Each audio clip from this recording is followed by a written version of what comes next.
राधे राधे, जय माता दी। दोस्तों, शाम की पूजा पाठ मेरी हो गई है। सुबह घंटेश्वर महादेव जी में जाने के लिए पूजा की थाली बना रही थी। एक मन में बहुत ही बड़ा सवाल आ रहा था मेरा, है कि ज्वलंत मुद्दा में, किसी भी ज्वलंत मुद्दा में बात करने जा रही हूँ। ये जो नकल माफिया हैं, इन्होंने हमारी सरकार, उत्तराखंड सरकार को जकड़ रखा है। आज मैं देख रही हूँ, मेरी दीदी की बहू है, ग्यार देवी में रहती है। 1 साल से वो कोचिंग आ रही है। वो कोचिंग आ रही है, न खा न ला के 1 साल से, ना वो मायके गई है। 1 साल की बच्ची है उसकी। तो धामी भैया, धामजू हैं, तुम हमारे यहाँ का भैया कस रहो छो।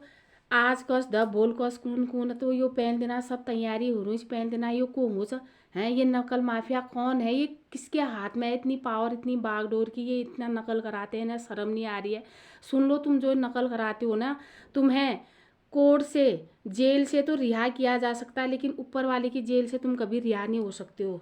तुम्हें तो पता है, तुमने लाखों बच्चों का भविष्य चौपट कर दिया है। सब कुछ सही रहता है, बच्चा इधर उधर से माँ बाप व्यवस्था करके कोचिंग क्लास भेजते हैं वहाँ कोचिंग बुलाने ले लूटे, वहाँ कह ले लूटे, वहाँ गाड़ी बुलाने ले लूटे। कोई पता है आपको पहाड़ का बच्चा कितना मेहनत करता है? कितनी गाड़ी घोड़े के साधन भी बहुत कम रहते हैं इधर। बच्चा पैदल आता है। मेरा मायका सिवनी है, सिवनी से वहाँ के बच्चे पैदल आते हैं। ग्यारह देवी मेरी दीदी का घर है, उसकी बहू 1 साल की उसकी नातनी है, वहाँ से वो पैदल आती है कोचिंग क्लास। होता है क्या है, पहले दिन ही नकल हो जाती है। तुम्हें शर्म नहीं आती है? तुम्हारा भला कभी नहीं हो सकता, हो ही नहीं सकता है। देवभूमि उत्तराखंड में रह के तुम इतना गलत काम करते हो। जो पैसा तुम आज कमा रहे हो ना, तुम्हारी 7 पीढ़ी क्या 100 पीढ़ियों का भी भला नहीं हो सकता है। जिसके लिए इतना रग जा रहे हो, देखना उनकी क्या हालत होती है। वो बच्चा कभी सक्सेस नहीं होगा। तुम क्या जानो मेहनत? तुमने कभी पसीना देखा है? हाँ, दूसरे की पसीने की कमाई अपने घर में रखनी जरूर आती है तुमको। दूसरों की बददुआएं, दूसरे की किलकारियाँ झिलकारियाँ सब तुम्हारे घर सन। तुम नफल माखिया, तुम रणखान को बल का बहन हो। वैसे तुम लोगों को ना गाली देने का मन भी नहीं करता। गाली भी उसी को दिया जा सकता तो गाली के लायक हो। तुम्हें तो चुल्लू भर पानी में डूब मरना चाहिए। है, यूट्यूब के माध्यम से अपनी मन की बात कह रही हूँ। अब जैसे सब कुछ सही हो रहा होगा, सब कुछ बढ़िया हो रहा होगा। चलो, बच्चा मेहनत भी कर रहा है। सास ससुर, आजकल कौन सास ससुर नहीं है जो अपनी बहू को, जो अपने बेटे को आगे नहीं बढ़ाना चाहते? उस लायक के वो बच्चे होते भी है। खुद मेरी दीदी की बहू इतनी होशियार है, मैं मानती हूँ। मैं जो आंखों से देख रही हूँ, कानों से सुन रही हूँ, वो चीज़ आपको बता रही हूँ। इतनी मेहनत होने के बाद भी क्या रहा, पहले दिन ही कैसे हो जाता है वो? पहले दिन ही सॉल्व हो जाता है। तुम्हारे हाथों में जोड़ लाई जो खाली गाल की फांसा तुम मेरा बेटे, तुम बेशरम बेजुबान हैं। ईमानदारी मेहनत, ईमानदारी और मेहनत की मिसाल मेरी पति की देन है, मेरे हस्बैंड की दो। तुम राजेश वास ने अभी 2014 में उनकी नौकरी लगनी थी, इसी तुम्हारी नफल माफियाओं के चक्कर में 2 साल तक कोर्ट के उन्होंने केस खाए। 2016 में उनको मिली। अभी वर्तमान में वो बागेश्वर में चंतोला में है। हमारी ईमानदारी, ये एक ईमानदार की बीवी हूँ मैं। मेरा पति बहुत ही ईमानदार है। तुम अगर तुम्हें कोई शक है ना, डाउट है, तुम देख सकते हो। ऐसे ऐसे लोग भी हैं, उनके साथ के टीचर तुम्हारे चक्कर में रह चुके हैं। उन बेचारों की नौकरी एज चली गई थी, और यही चीज़ आज हमारे बच्चों के साथ हो रहा है। तुम्हें शर्म नहीं आती है? सब कुछ सही होता है। मैं तो कहती हूँ बाबू, नौजवान बच्चों, मेरे बच्चों के लायक के हो, मेरे बच्चे के समान हो तुम। तुम्हारे साथ में हूँ, तुम्हारे लिए मैं ये आवाज़ उठा रही हूँ। मुझे किसी का डर नहीं, किसी का बर नहीं। तन नकल माफिया नाका की कर दिला हमखिन है। तुम्हारे तो कोई देखता है क्या? कोई भगवत तुम और भल न कर सकनी। तुम्हें तो दूसरों की दुआएं, दूसरों की बद दुआएं। पैसे वालों, थोड़ा संभल जाओ।